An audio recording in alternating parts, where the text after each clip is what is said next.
Still the matchup zone. Monecki left alone and misses the short jump shot. Mim tips it, and it is saved by Oklahoma. Back to Najera. Behind the back with the dribble, and he'll take it the distance. That looked like it was touched on the rim, and they save it.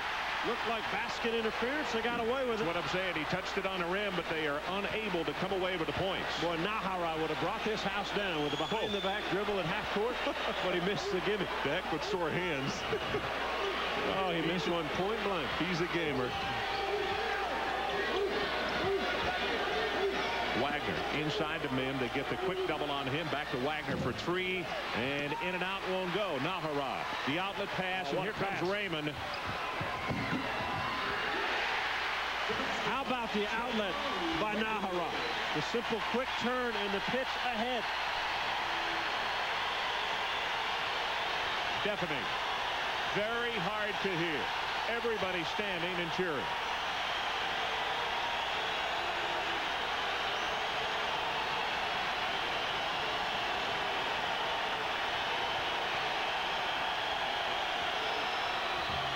Mim misses the follow by Monecki.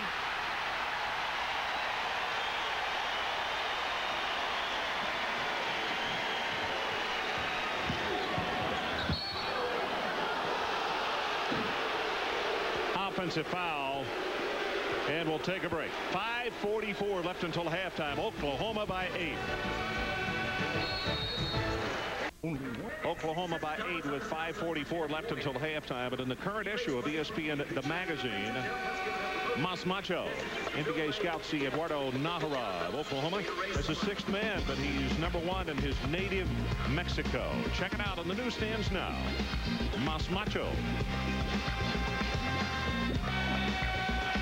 Popularity extremely large in the country of Mexico. Well, we talked about the last time that he played. In fact, I think our game is going into Mexico tonight on ESPN Dos.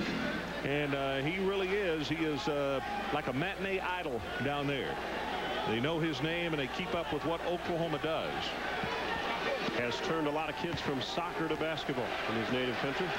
The last 5:54, Texas is 0 of 8 from the field. And a couple point blank. Mim missed one, and so did Monecki.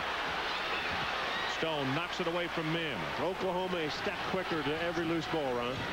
Good point.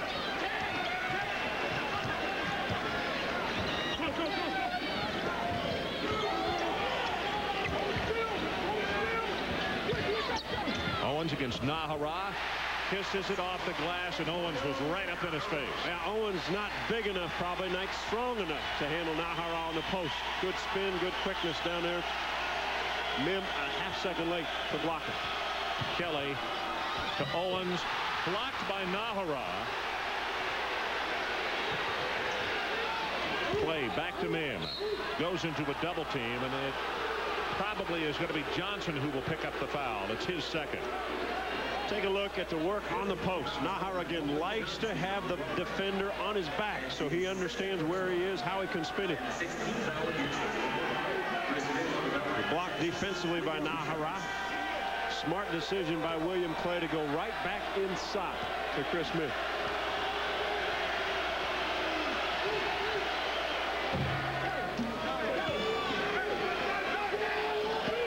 Chris got 5 quick points in this one. That's his first point in a while.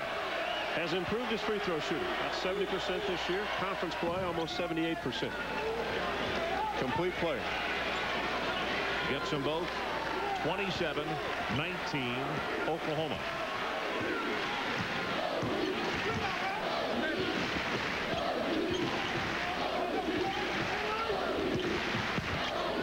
Raymond. I think William Clay might have got him on the floor before the shot. It's going to be the 8th team foul against Texas. 1-1 again. First foul on William Clay. Kelvin Sampson talked in their shoot-around today about how the guards had to penetrate and then try to finish. What Texas did down in Austin, they allowed the penetration. They stayed at home at all the shooters. And what happened to all the penetration by the point guard, if J.R. Raymond went inside, he was looking to pass it every time, and there were no avenues to throw the basketball.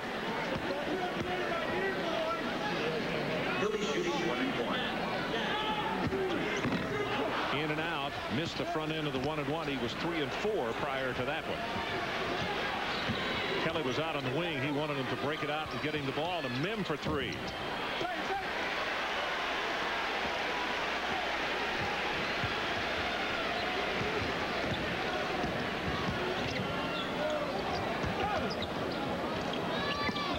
Ball knocked away by Wagner, saved by OU.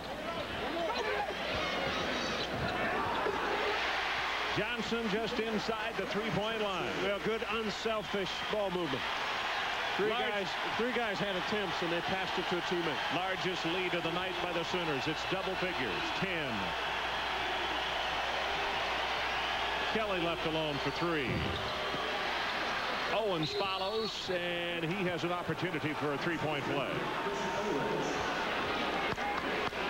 Owens, another guy that now comes off the bench, started early in the season, transfer from Tulane. Third on this team in scoring at almost 10 a game, and he can do a lot of things. Goes at about 235 pounds, 6'8". Can be physical when he has to be. Has a nice jump shot. Very athletic. Started 27 of the 29 games when he was a freshman at Tulane. He just put up an air ball right there. 52% free throw shooter on the year, and he must have touched something to be able to whistle it down and taken it out of bounds, wouldn't he? Mim for the rebound and fouled by Stone.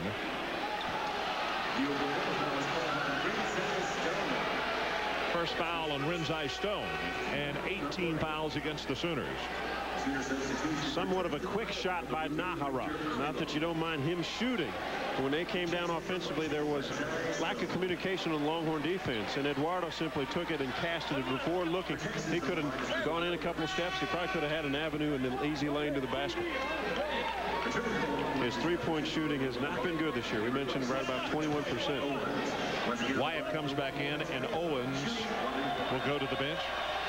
You take a look at the numbers of Chris Mim. The focus of all the teams that he's going to play against is how do you stop this guy, and it's usually by 2 or 3 men. Try to limit his touches if you're defending him, and if he does get it, try to put 2 or 3 guys so he has to move the basketball. Mim gets 4 straight from the free throw line, and it's a 6-point lead. 3:34 until halftime, and we'll be right back with more from Norman. Oklahoma by 6, and a reminder there's more rivalry week college basketball on the way coming up at midnight. New Mexico and number 19 Utah in the Mountain West nightcap. Utah, of course, led by the big man Hano Metala, averaging 18.5 points a game. Big Monday presented by Bud Light. Ron Franklin John Sun Bowl coming to you from Norman, Oklahoma tonight. The Sooners right now with a 6-point lead, 29-23.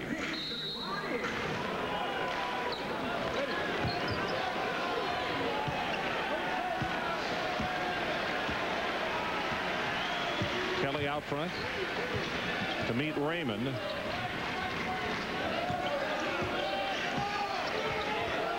Trying to get Najera back on the block where he has been effective so far. And of course he's working against the freshman back there. Avila put up one that was Kelvin Sampson wide just wiped his head. Wide left. Wouldn't have hit the ocean. Well, the big guy hit a couple, so you've got to live with him taking another. Feeding his own. Boy, Wagner had a terrific ball game against Colorado the other night.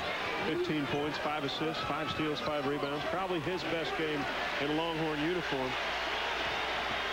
What I've always liked about Ivan is the fact he has been able to control the tempo and the way this team is run.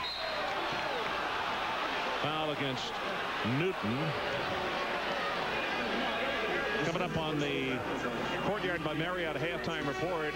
Reese Davis and Digger Phelps standing by. Syracuse survives the storm. Big 12 surprise Missouri and Iowa State, or surprises I should say, in preview of that New Mexico game against Utah. Well, those are the 2 surprises. Iowa State, Marcus Fizer, and the University of Missouri, Quinn Snyder. Their ball club playing well, shooting over 50% in Big 12 play.